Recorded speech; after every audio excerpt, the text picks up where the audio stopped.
All right, man. So deep this, deep this. Okay, if you have been created by a, I don't want to say a. I hate the word. You've been created, and everything in the universe has a logic and a reason to it. Okay, like scientific principles and mathematics, they all show us that.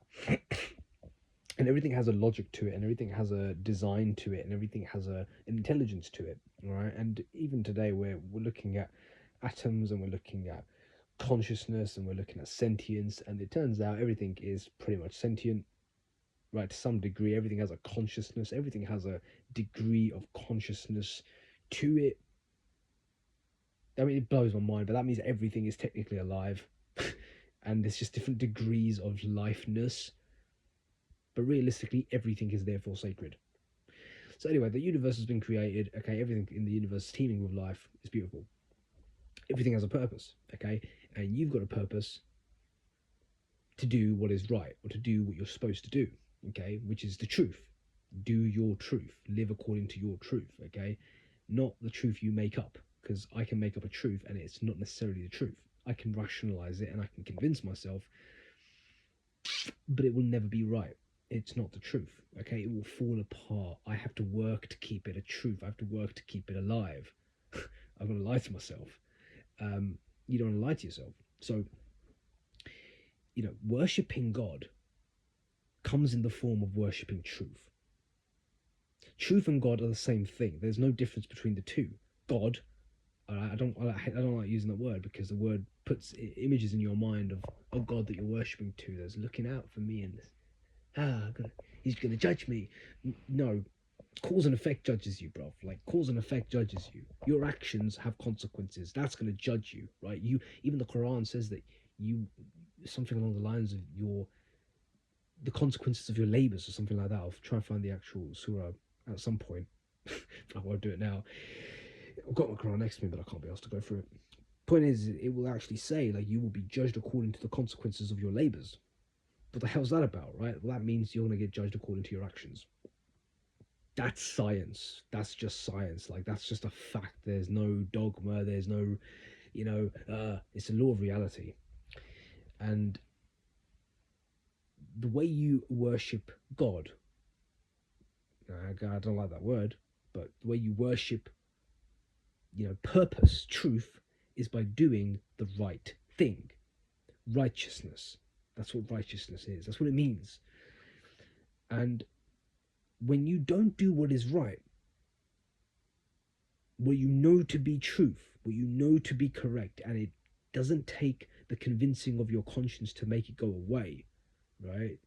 So let me say that again. It doesn't take you having to make up lies to make your decision be okay. Yeah, you don't have to make excuses as to why you've done something because it's a lie. It wasn't the right thing to do, but you did it because you were worshipping not truth. You were worshipping lie. You were worshipping falsehood. Falsehood is Satan, and what makes you do falsehood is Satan. Okay, Satan is the adversary. Satan is not the advocate, the adversary. He's the one who opposes. Right? What is Satan? Satan is the great, tempter to do wrong. That's what it is. Okay, it's a name we've given to a phenomena that is psychic, mental phenomena. It's a force, energy. Hopefully, science one day will come to more of an understanding of what Satan is, or what an angel is, even, because angels are real. Angels are real, man. Forces and entities of light, they're real. They're real, man. I don't even need to say anything more about that, to be honest, but they're just literally forces of light. But again, science hasn't caught up yet, so it's hard to even just talk about it in a scientific lens. But don't worry, science will catch up, and it will describe it in a scientific way. The point I'm making is look, we know good and evil. We know there's a right thing to do and there's a wrong thing to do. We know that there's a right option and we know that there's a wrong option. Okay, we know we shouldn't eat a certain food when it appears to us. We know that we shouldn't maybe talk to someone that we're not supposed to talk to. We know that we're supposed to go to the gym when we're supposed to go to the gym. We know we're supposed to pray when we're supposed to pray, etc., etc. Right? We know the right thing to do, and when we don't do the right thing, and when we put our whims and our desires on what we feel is good for us, or rather when we put our own comfort and our own desires ahead of what is right, that is Satan. That is doing Satan's work. That's sin. That's sin right there. That is sin. That's the definition of sin. Okay, all the prophets, that's what they taught. They taught that that is sin, when you put what is false ahead of what is right. Now you might say, how do you know what is right? Meditate, go quiet. And the thing that appears to you that you're supposed to do, you do that when you're in a quiet place, when you've excluded yourself from the world, where you're no longer getting touched by external circumstances, you're not getting influenced by desires and hypnotisms and temptations and all kinds of attractions. You're just in that place of you and the Father. As Jesus said, Jesus called him the Father. Or you and Allah. Allah. What is Allah? I'm a Muslim, right? Well, I was born Muslim, but Allah. What is Allah? Allah is oneness. Allah is unity. Allah is nothing. It's nothing. Yeah? It's the essence of the everything. It's nothingness. It's where you come from. Science says nothing can come from, or something has to come from something. Something can't come from nothing. Exactly. You didn't come from Allah.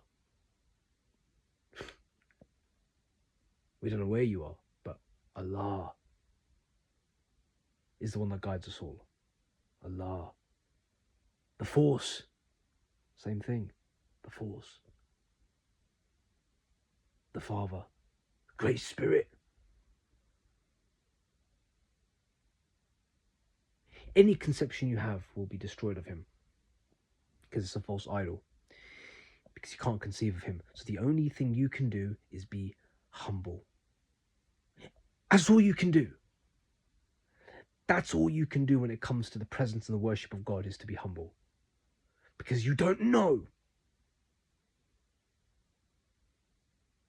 Science, some atheists will say, well, why do we need a God?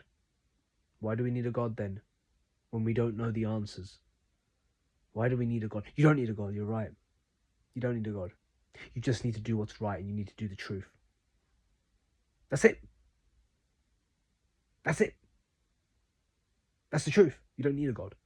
I would argue and say that a God and a belief in a God would actually take you away from God. It would make you, take you away from truth. It would take you away from truth, because it will actually delude your mind into thinking that you know what God is, or truth is, as opposed to having to seek it, as opposed to having to find it, as opposed to having to humble yourself. Believing in God makes you prideful. Believing in God makes you arrogant. Believing in God makes you someone who thinks he has the answers. You don't know the answers. You don't know. You have no clue. But God this, God that, God. You don't know God, man. The infinite essence, the infiniteness of reality, man. The bloody dimensions that go on and on and on and on and on for eternity. That is God. That is God right there. The thing you can't comprehend, that is bloody God.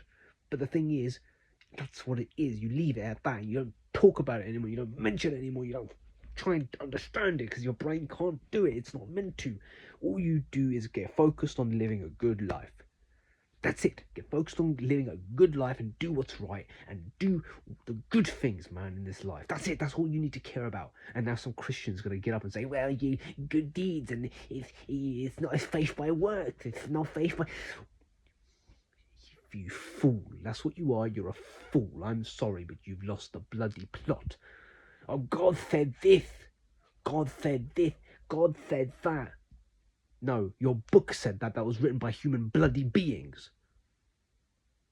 It was written by human beings. It was put together at the Council of Nicaea.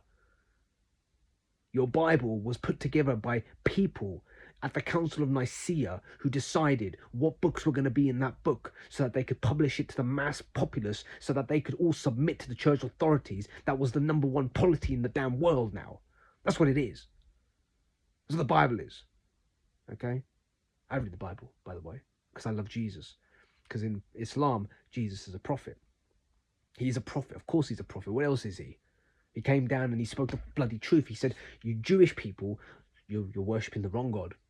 You're worshipping the rules of man. You're worshipping your own desires. You're worshipping your pride, and your arrogance is destroying you. I'm the same.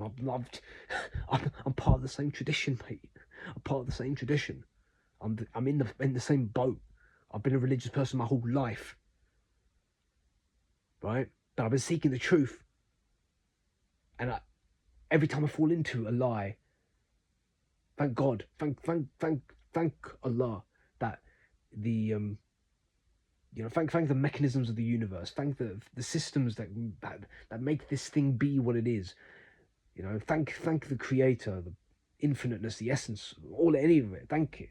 I thank. I don't even thank anything. I just thank. I just thank. I'm grateful for the fact that the mind gets blown and the conceptions get destroyed and the mental idols are brought down, as Prophet Muhammad did, peace be upon him, sallallahu alaihi wasallam. He did all the way back in Mecca all those years ago, because